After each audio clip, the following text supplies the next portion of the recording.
In this video, we're going to talk about the 20 things that we love and that we hate about the Rivian R1T. Like a glove. I love the auto open, auto close.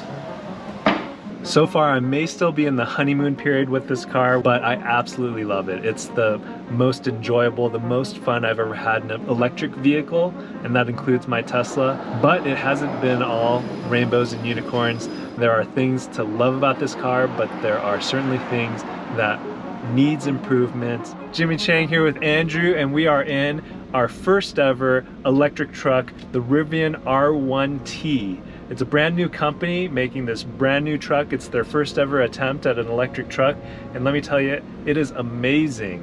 But when I first heard about this truck, I kind of poo-pooed the idea of getting an electric vehicle, anything other than something made by Tesla. I mean, I ordered my Tesla Model 3 day one. I've been waiting for the Cybertruck for 3 years now. Let's go pull over and park so we can talk about that. Just to give you a little bit of background, when I first heard about this truck, you know, I wasn't super excited, but the more I learned about it, the more excited I got. I mean, the fastest production truck that you can get, it's the fastest truck on the road. 835 horsepower, 0 to 60 in 3.1 seconds. That's pretty fast. How was that? That was pretty nuts.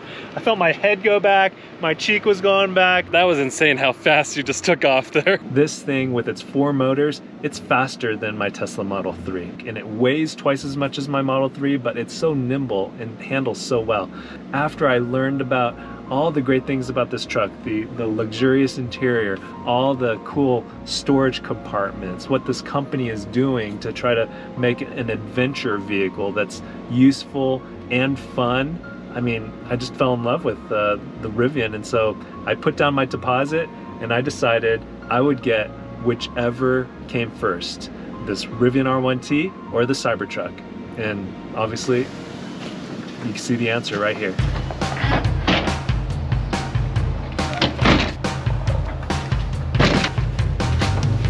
There's no handle to open or close. To close it, you're just gonna have to hold on somewhere here. And sometimes I get worried, you know, it's a brand new truck and I don't want to dent it or scratch it. I'm gonna have to research some paint protection. Push the button here to open the gear tunnel. It doesn't open very big. You have to pry your fingers in there to get it open. So as you can see, this is a big, spacious gear tunnel. You can fit a ton of stuff in here. In this case, we're gonna put a scooter in here. And one of my favorite things about these electric vehicles is just the acceleration, that power. 0 to 60 in 3.1 seconds. This is so much fun. Instant acceleration, just it's like you're on a roller coaster. That's probably the biggest smile I've ever seen on Jimmy before. He's smiling so big he can eat a banana sideways. We're gonna have to go on a real road and play around with this. Anticipation, building up. All right, here we go. Let's test the acceleration out. Whoa. Crazy how fast and smooth that is. I'm still getting used to the car. I've only had the car for about a week. So I'm not sure, I just don't want to overdo it. So I was pretty conservative, pushing down on that accelerator. I know this can go definitely faster, but so much fun. And while a lot of people say a car this big, a truck this big, a vehicle this big should not be able to go that fast, I can see myself using that to get out of sticky situations. It's just so agile, so nimble. Feels like I'm in my Tesla Model 3, just even faster, which is insane to me because this thing is twice as heavy and it's a freaking truck. Since we're in the car, we can talk a little bit about the interior. One of the things I love is this panoramic glass ceiling. It is amazing. Feel open, you get that lighting. Yeah, but one issue that I find with this roof is it's kind of bright, even with sunglasses. So the tinting could be a little bit darker up top, you know, especially if you're bald like me.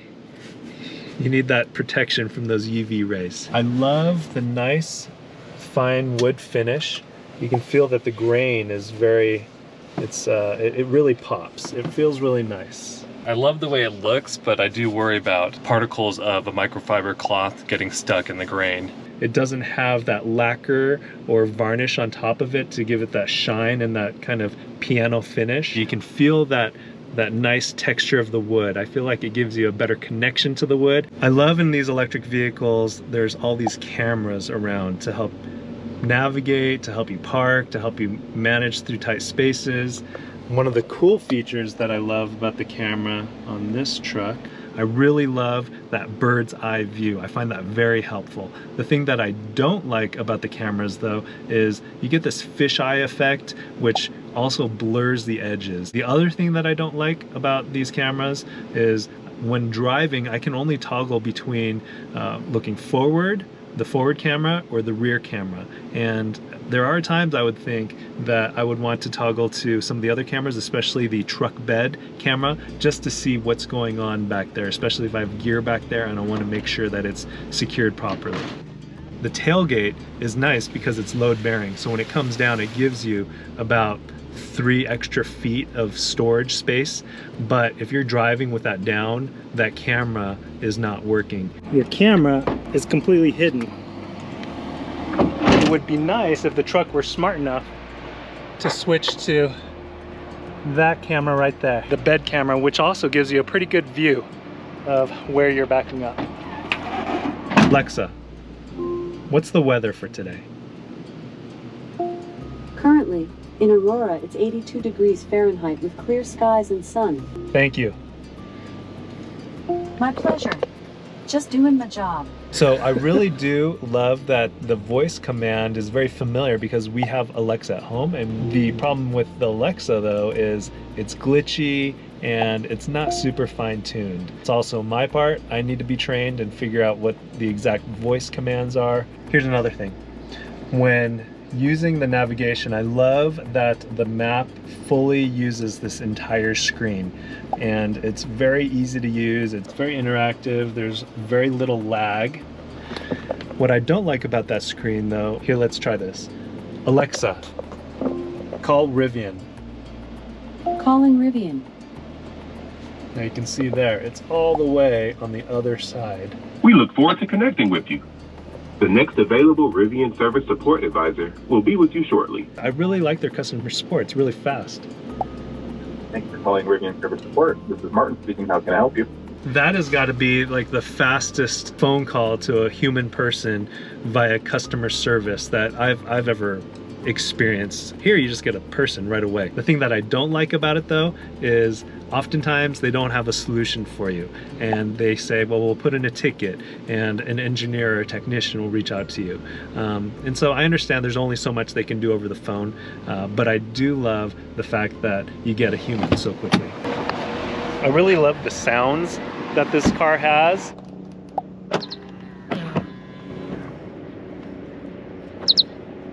Instead of beeps, they've replaced it with chirps, but this fan here at the front, I think it's to cool the battery or to do the air conditioning. It's just really loud. The other thing I will say too is I have my blinker on right now, and I have just left it on. You guys hear that? So I didn't even realize it was on.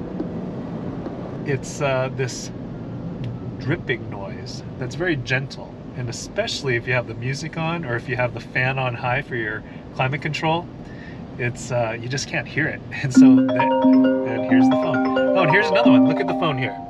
So I have to reach all the way across to get to the phone if I want to answer it. So I'm reaching all the way over here.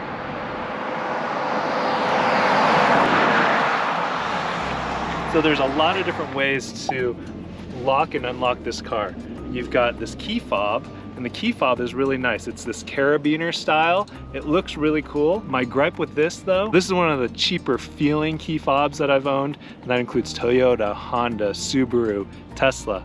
And here, you can listen to this. I don't know if you can you hear that? A little creaky. It doesn't feel super durable or rugged like I would think an adventure outdoor vehicle key fob should have.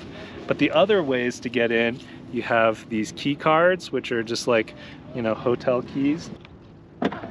And there's also these wristbands that you can have if you are going, for example, surfing or swimming and you don't want to carry your key cards or a carabiner or your phone. You just wear this waterproof wristband. You can go do your swimming or your water activity, come back and use your wristband to open it. What I don't like about the phone though is its proximity sensor. It's too sensitive. As soon as I come in, because the car thinks I'm going to go for a joyride because it can sense the key in my phone, even though I'm coming to the garage just to maybe grab a scooter for a ride or to do something in the workbench.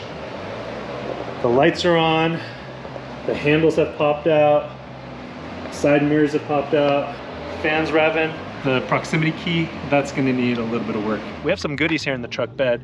Simply push that button to open the tonneau cover. So let's say I want to get into this bed without opening the tailgate.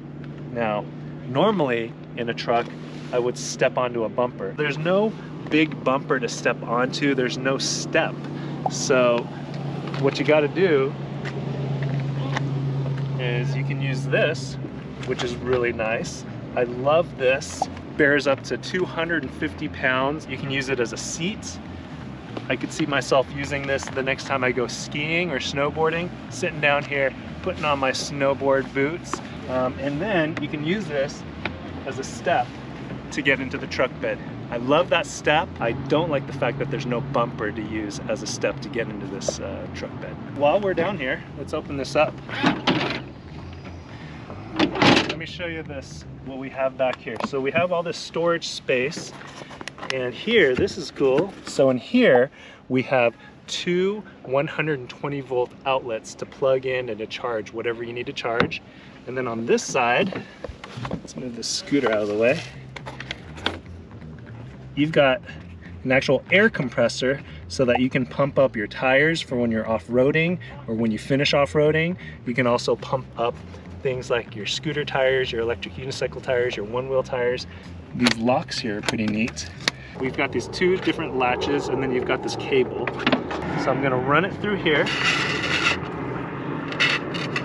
And in this case, I'm gonna put it just like this to lasso it around. I'm gonna plug it right in here. And then when the car is locked, that actually locks.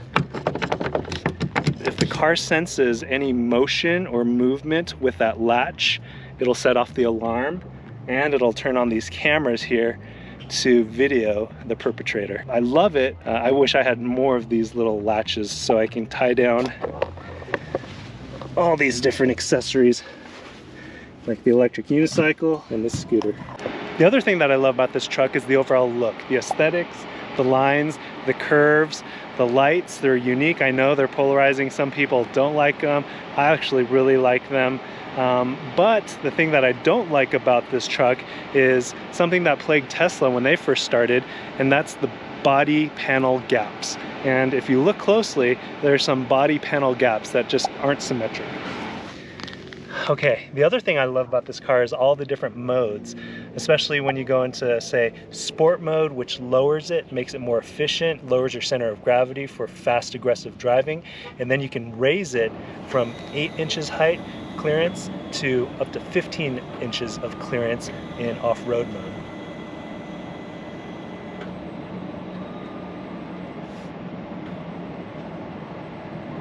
So that right there, it's the highest off-road mode. So that suspension moved up and down pretty darn quickly. Andrew, what do you like about that air suspension? It's amazing, very intuitive. Just simply press the button down. The settings are super easy to use. My critique though is at its highest setting, 15 inches, that's higher than most stock trucks. And I wish there was some sort of running board along the side to help get in and out of the truck. And for my wife, who's 5'2 3/4", she feels the same, even when the truck is only at 9 inches, its lowest setting. She loves driving the truck. It's just getting in and out of the truck is a little bit of a challenge for her because she's vertically challenged. One of the things that I love about this center console is it has a charging pad. It's wireless charging for your phones. One of the things that I don't like about it, however, is it's kind of slippery, and you're gonna see it move. that pad could be a little bit more grippy because as soon as it moves, it's gonna stop charging. I love one pedal driving, which if you've ever been in an electric car, driven an electric car before, basically what that means is when I drive, I rarely use my brake pedal because the regenerative braking, which brakes for me and actually charges the battery while braking, does such a good job that I never have to use the brake pedal. What I'm gonna do now is I'm gonna go about 35 miles an hour. I'm gonna let off the accelerator and you're going to see it come to a pretty good stop just using the regenerative braking, not using the physical brake at all. So here we go. So we're going about 35 miles an hour. I let off the brake, or I'm sorry, I let off the accelerator, and it comes to a complete stop. Pretty nice. And that whole time I did not use the physical brake at all. I just took my foot off the accelerator, and that's one pedal driving. Now, not everyone likes that, especially when you're coming from a regular vehicle, an internal combustion vehicle. And so it would be nice if this could be customized a little bit more, because basically here you can only go high or standard. There's no way to turn it off. When I first got the Tesla, my wife did not like driving it because she was just not used to the regenerative braking, and so she would actually turn it off for when she would drive the Tesla. And in this case, there's no option for that. Right, so I was driving and not being aggressive or anything, just driving normally, and this elderly lady cuts me off. She didn't even see that I was in this lane, and she goes right in my lane. I had to slam on my brakes to avoid her from hitting me. Immediately my instinct was to think, you know, thank goodness we have dash cam, because in the Tesla you have a dash cam feature where if something exciting or bad happens, you can hit the little button and it'll record or save the last 10 minutes of your driving. Not so with the Rivian right now. It doesn't have that dash cam feature that the Tesla has, and to be fair, Tesla didn't have that feature for, I'd say, the first year that I owned it. It was a new feature that they added to the car. So hopefully the dash cam feature is something they can add to the Rivian, because you already have all these cameras. They're constantly doing over-the-air updates to improve the software, improve the experience. They've added Spotify, they've added the dog mode. Okay, we're back home. It was quite the adventure.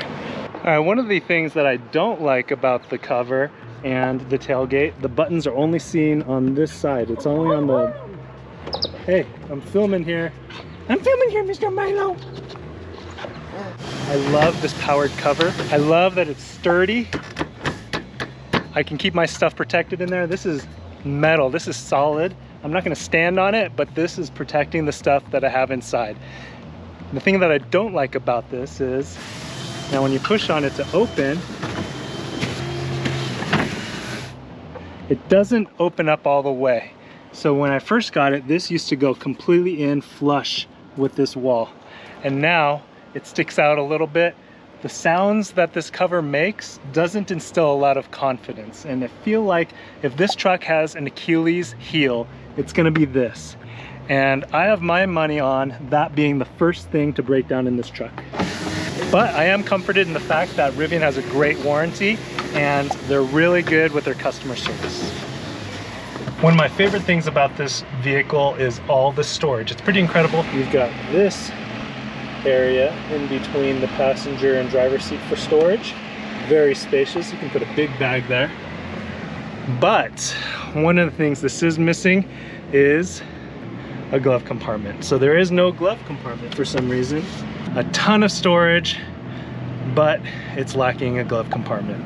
After a week of ownership, that's 21 things that I love and 21 things that I hate about my Rivian R1T. What's your favorite thing about this truck? Share with us in the comments below.